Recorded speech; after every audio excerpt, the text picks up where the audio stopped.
जय मसीह भाई और बहनों, अगर आपको मेरा वीडियो पसंद है तो एक लाइक करके मुझे सपोर्ट करिए भाई लोग। और हाँ, चैनल को सब्सक्राइब करना बोले तो चलते हैं वीडियो स्टार्ट करते हैं।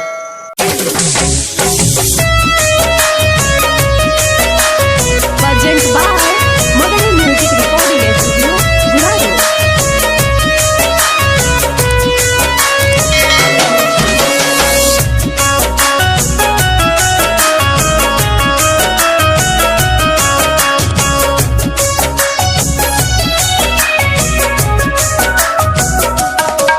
अहो यीशु जी के नमवा से दीदी मिला तो गया रामा।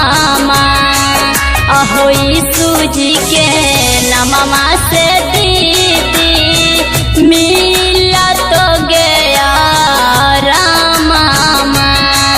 तो यीशु जी के नमवा से करिहा शुरू का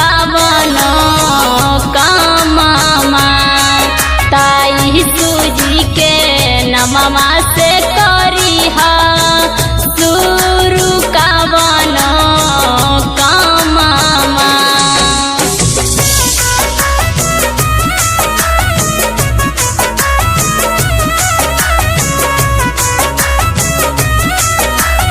मिक्स बाय अजीत यदुवंशी।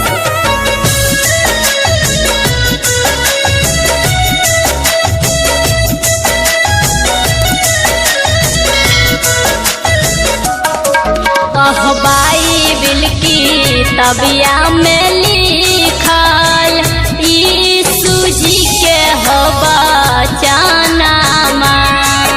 अहो बाइबिल की तबिया में लिखल यीशु जी के हो बचानामा।